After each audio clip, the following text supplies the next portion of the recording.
Quran ni tuan-tuan yang dirahmati Allah sekalian, hari ni apa nama ni, Quran Fest. Fest tu festival kot noh. Fest tu festival. Mahrajan Quran. Ahli syurga tidak dibenarkan untuk melakukan ibadat. Ni dengar ni. Ahli syurga tidak dibenarkan untuk melakukan ibadat. Subhanallah. Siapa yang teringat dulu semayang, dia nak semayang, Allah tak izin. Seronok. Cakap syurga, terus rasa seronok. Kampung halaman nenek moyang kita Adam alaihissalam. Dulu nenek kita tinggal dalam syurga, iaitulah Nabi Adam. Kemudian diusir oleh Allah Subhanahu wa taala, dikeluarkan oleh Allah. Dan satu hari nanti kesemua anak-anak yang soleh akan kembali ke kampung halaman ibu dan ayah mereka. Kalau anak durhaka, dia tak balik ke syurga. Dia ikut musuh ibu dan ayah dia, iaitulah dihumbankan ke dalam neraka wal'iyadzubillah.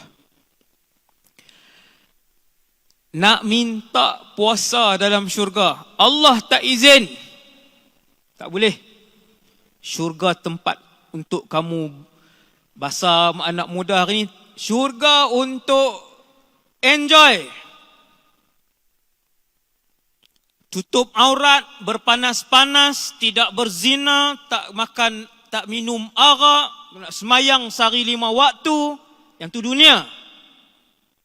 Kalian bersabar untuk buat di dunia. Dalam syurga aku nak balas kesabaran kamu dengan nikmat yang tidak pernah terhenti-henti dalam syurga. Ada ahli syurga minta izin, wahai Allah nak semayang, tak boleh. Pi berjalan, pi membeli belah, pi main futsal, petang ke, malam ke, pagi ke, pi berenang, pi berkelah, pi syurga, sebab dia syurga. Puasa tidak dibenarkan, haji tidak dibenarkan, zakat tidak dibenarkan, sedekah tidak dibenarkan dalam syurga.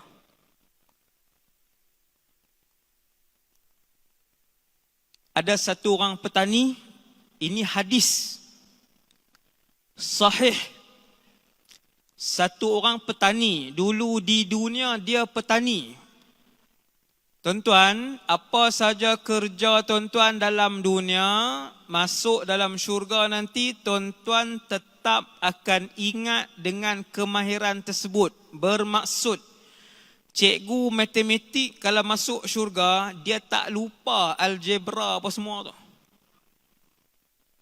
Seorang doktor mata kalau masuk syurga, dia masih reti dan tahu macam mana nak merawat mata walaupun tak ada orang sakit mata dalam syurga. Seorang tukang masak nanti di dunia dulu, dia tukang masak, dia masuk dalam syurga, sampai dalam syurga dia reti dan dia ingat macam mana nak masak walaupun dalam syurga ada berbelah-belah orang yang dah masak untuk dia. Nabi sebut, nak bagi saya faham, kita semua faham, ada satu petani. Dulu di dunia dia petani. Dia masuk dalam syurga, dia teringat nak bercucuk tanam.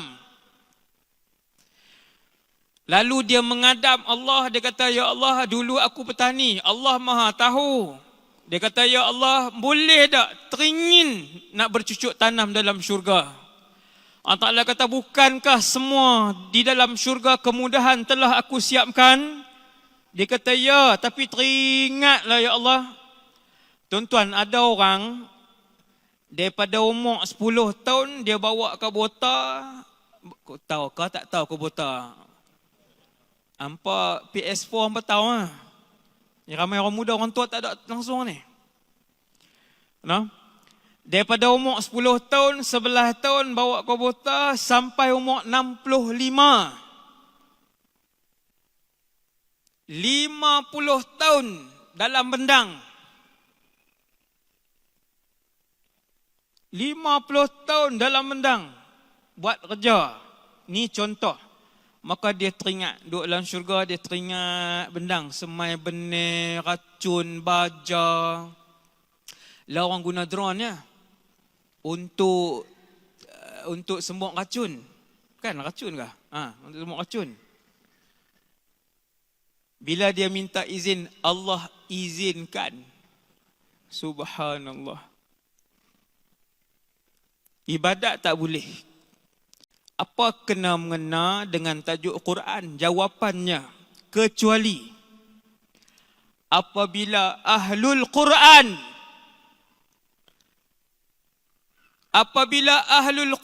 yasta'dhinuna Allah azza wa jalla an yatluwal Quran.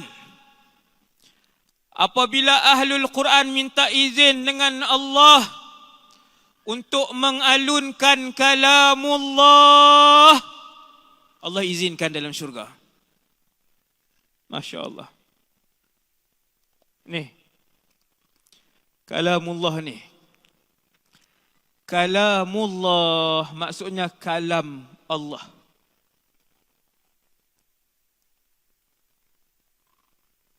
Bila ahlul Quran minta, wahai Allah, kami nak baca Quran,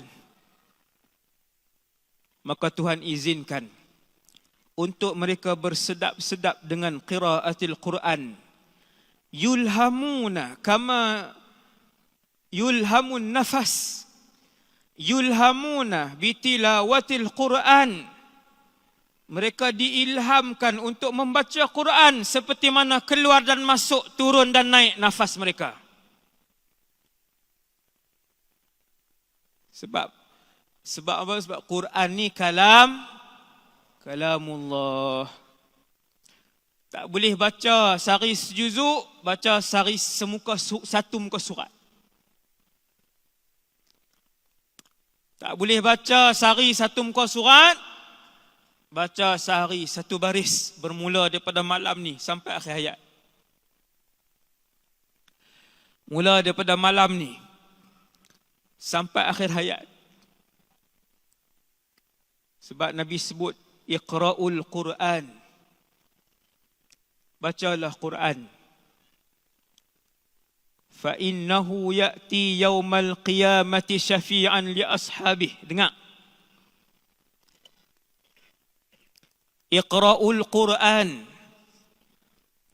Hei umat Muhammad, baca Quran. Sehari satu ayat pun kamu dikira membaca Quran. Hak dalam semayang tak kira. Luang. Yang dalam semayang tak kira. Luang. Tak boleh baca, buat keluar handphone, buka YouTube, pasang Quran, ikut, yang tu dikira baca. Sama ada kita baca dengan mulut kita ataupun orang lain baca, kita dengar dan kita ikut dengan mulut atau hati kita, dikira membaca Quran. Sebab itu kadangkala Rasulullah minta baca Quran, minta sahabat baca Quran.